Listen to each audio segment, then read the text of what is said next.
The prevalence of democratic ways of thinking in the West today can sometimes blind us to how rare it is, taking history as a whole. And over the next few weeks, we're going to chart the beginnings of the idea of the social contract and the consent of the governed. But before we do that, for our first session, I wanted to go back briefly and consider some older, pre modern theories of political legitimacy. By far, the most historically persistent theory of legitimate power is that of heredity. In most places, in most times, power has been passed down family lines. I said this was a pre-modern theory of legitimacy, but actually hereditary monarchy is still quite persistent and can often stand side by side with democratic systems. Our own head of state in this country is an hereditary monarch. Here are some more. This is a representative but not complete list. You can maybe see that, certainly if you look on the left, these countries are not dictatorial powers by any means.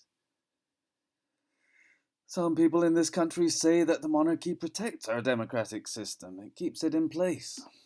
But we never quite know which is protecting what. Does the monarchy help democracy or the other way around? Perhaps it's just monarchs who have over history allowed their citizens sufficient freedoms and franchise were the ones less likely to be lined up against the wall.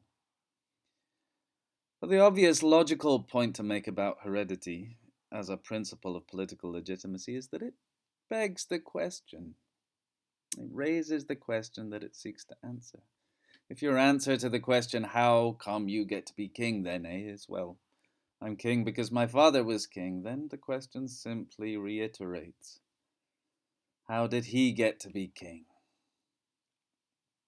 And it doesn't go on forever. If you trace any royal line back to their beginnings in history, you inevitably arrive at something a lot less pleasant, a lot less justifiable. Our own queen is something like the 24th great-granddaughter, that's 24 greats, of William the Conqueror. And if you asked him, how do you get to be king? He'd say, well, I won the crown in battle by defeating my enemies, by sticking an arrow in the eye of the previous king in 1066.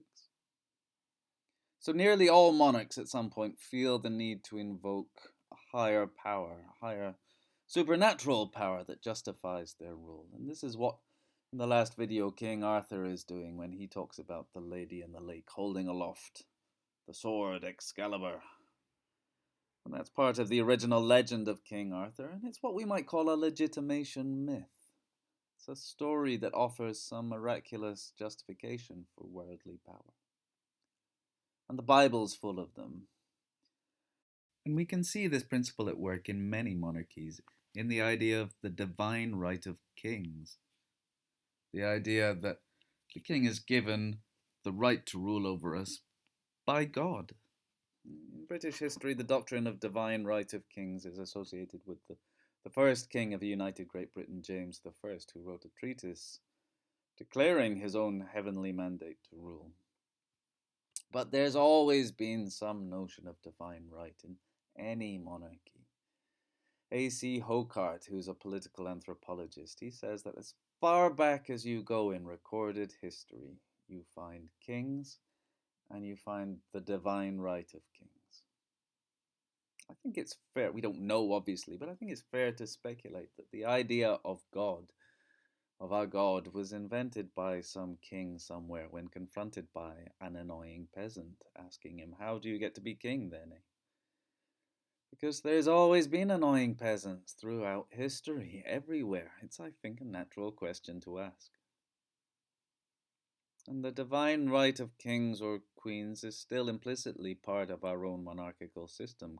Coronation is more than just a ceremony, it's actually a sacrament of the Church of England. The Archbishop of Canterbury, head of the Church of England, puts the crown on the monarch's head, and something sacred is meant to happen at that point. I don't really know if the Queen herself actually believes that. She might. But certainly when she was originally crowned, way back in the 1950s, the common mass of British citizens, a majority, when polled, said they believed that the royalty had been put there by God. Less so now, perhaps. We're a more secular population, but the monarchy is still very popular. Something like 4 out of 5 people in most polls say they want it. In England, certainly less so in my own native country of Scotland.